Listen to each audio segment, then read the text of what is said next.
akwai wani haɗi ka ga lemo ya nuna to ɗebo shi kawai yanyanka haɓɓawon bayan ka zuba shi a bulanda ko ki kawo turmi ki sa a kirɓa shi a zuba ruwa a tace.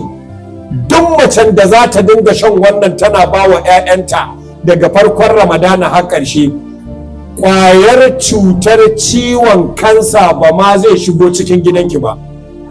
Takabir, iya neman zaƙi kaɗai a markaɗa ɓawonsa da cikinsa da ƙwallonsa ki samu bulanda ko ki daka shi ki kawo ruwa ki zuba ki matse ki tace.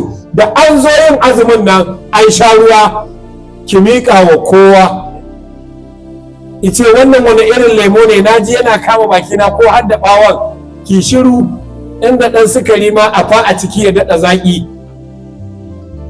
To in kika yi haka, kashin gangar jiki i ƙara ƙarfi, jijiyoyi su ƙara ƙarfi, ƙwaƙwalwa ta ƙara ƙarfi, lakar gadon baya ta ƙara ƙarfi, jini kuma duk wani parasite a ciki ya zama ya ƙone. Sannan ki ɗauka kalmar da na gaya miki, iya wannan kaɗai da za ka ɗauke shi ka je lab akan binciko abubuwan da za su yi karabkiya da ƙonewar ƙwayar cutar ciwon daji wanda ya zama bai motsa ba a cikin jiki, ko da na gado ne, iya wannan kadai ya ishe mu kama treatment a cikin gangar jikinmu.